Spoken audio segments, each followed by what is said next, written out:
ہمارے اس ویڈیو کا ٹاپک ہے جناب دا تھیٹر آف ایبزرڈ. اس سے پہلے ہم نے ویڈیو بنائی ہے سیموئل بیکٹ کی انٹروڈکشن کی. اس کے بعد ویٹنگ فار گوڈو جو ہے اس کو پلے کی بات کی ہے. اس کے بعد جناب تھیٹر آف ایبزرڈ، جس تھیٹر کے ذریعے یا جس تھیٹر کے لیے سیموئل بیکٹ نے ویٹنگ فار گوڈو پلے لکھا، اس پلے کا تعلق ہے تھیٹر آف دا ایبزرڈ سے. تو یہ تھیٹر آف ایبزرڈ کے بارے میں انٹروڈکشن ہے جناب. سب سے پہلے ایک رائٹر ہے نیل، اس نے اپنی کتاب میں کہا کہ nothing is funnier than unhappiness, it's the most comical thing in the world. چونکہ یہ ایبزرڈ سے ریلیٹڈ ہے، سب سے پہلے ہم نے اسی بات کو لکھا ہے نیل کی. آگے وہ کہتا ہے جناب کہ the concept of absurd comes to have begun with Sartre's philosophy. ہم جانتے ہیں کہ تھیٹر آف ایبزرڈ جو ہے وہ اس سارٹے کی فلاسفی سے وہ شروع ہوتا ہے. سارٹے says the absurd is not a mere idea, it is revealed to us in a dual illumination. Getting up, tram, 4 hours of work, meal, sleep, Monday, Tuesday, Wednesday, Thursday, Friday. Sartre was of the view that man is born in a void. The action of absurd hero are meaningless and illogical. ایبزرڈ کے جو hero ہوتے ہیں ان کے جو actions ہوتے ہیں وہ meaning less and illogical ہوتے ہیں. The term theatre of absurd was coined by، سب سے پہلے استعمال کس نے کی؟ مارٹن ایسلن نے ان ہز ایسے دا تھیٹر آف ایبزرڈ. ان کے ایسے کا نام بھی تھیٹر آف دا ایبزرڈ تھا اور اسی میں پہلی دفعہ یہ ٹرم یوز کی گئی. Silent films and comedy and tradition of verbal nonsense in the early sound films contributed to the development of the theatre of the absurd. World War II was the catalyst. اصل جو اس theatre کو بنانے والی جو چیز ہے وہ کیا ہے؟ World War II was the catalyst that finally brought the theatre of the absurd to life. World War II us theatre کو زندگی میں لے کے آیا. The worldwide nature of this deviation and the suffering of living under threat of nuclear obliteration put into severe perception of the essential instability of human life. Absurd is that which is devoid of purpose. Absurd کا مطلب کیا ہے؟ کوئی چیز جو purpose سے محروم ہو. The term absurd is linked to the mathematical term surd, which means a value that cannot be expressed in finite terms. یعنی اس کو اس نے کہا کہ میتھمیٹیکل ٹرم ہے اور یہ سرڈ جو ہے نا میتھمیٹیکل ٹرم اس سے یہ کنیکٹڈ ہے، لنکڈ ہے، اور اس کے معنی ہے کہ ایسی کوئی فگر یا ایسی کوئی ویلیو جو فنائٹ ٹرمز کے ساتھ یعنی واضح اور مطلقاً کسی ڈیفینیشن کے اندر وہ چیز نہیں آتی. اس کے بعد جناب in terms of literature therefore we can say that it refers to something that is irrational. یعنی وہ چیز جو عقل میں نہیں آتی وہ اس سے ریلیٹڈ ہے تھرڈ تھیٹر آف ایبزرڈ سے.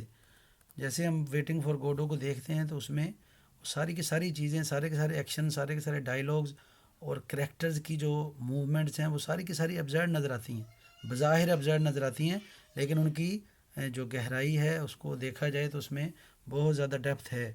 Theatre of the absurd refers the body of dramatic works of the 1950s and 60s that express the existentialist philosophy of meaninglessness and absurdity of life.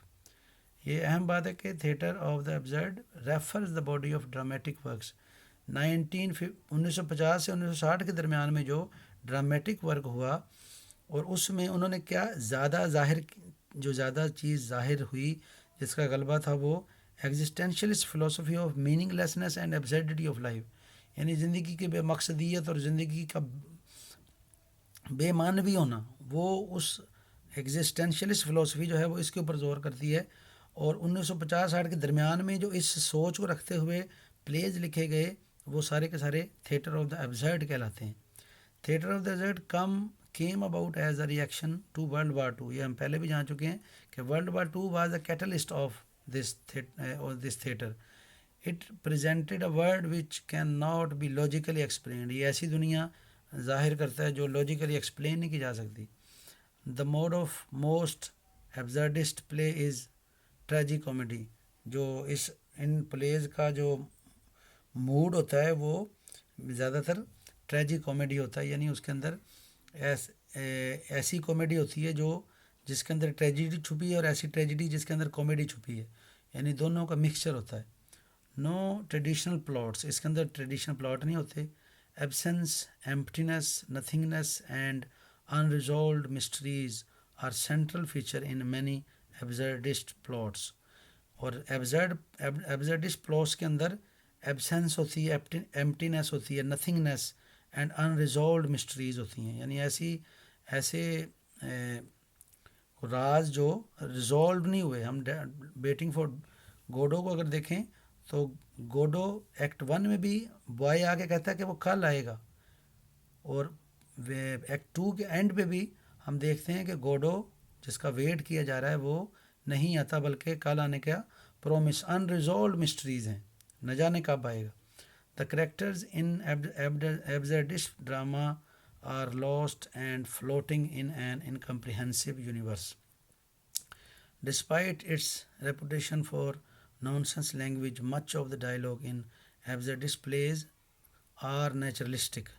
اگرچہ یہ نان سینس لینگویج ہوتے ہیں مگر naturalistic ہوتے ہیں. Characters who engaged in circular purpose less conversations, یعنی جو characters ہوتے ہیں اس میں انگیج ہوتے ہیں وہ پرپز لیس کنورسیشنز میں انوالو ہوتے ہیں, اس میں وہ کر رہے ہوتے ہیں. The term theatre absurd was coined by Martin Esslin, یہ ہم پہلے جان چکے ہیں, in his book by that title in 1962, یعنی اسی کا یہی ٹائٹل تھا اور یہ 1962 میں یہ اس کا ایسے آیا تھا. It refers to the work of a loosely associated group of dramatist who first emerge during and after World War II. The characteristics mood of these plays is tragicomic inevitably so because they express a nihilistic view of human existence. Though theatre of absurd may be seen as nonsense, they have something to say and can be understood. تو یہ ہمارا جناب theatre of ایبزرڈ کا تھوڑا سا تعارف تھا, اور مختلف اس کے اندر جو چیزیں تھیں وہ ہم نے ڈسکس کی ہیں. اس کے بعد ایگزسٹینشیلزم کیا ہے, جس پہ بیس کرتا ہے یہ فلسفی جو ہے وہ انشاءاللہ نیکسٹ ویڈیو میں ہم ڈسکس کریں گے.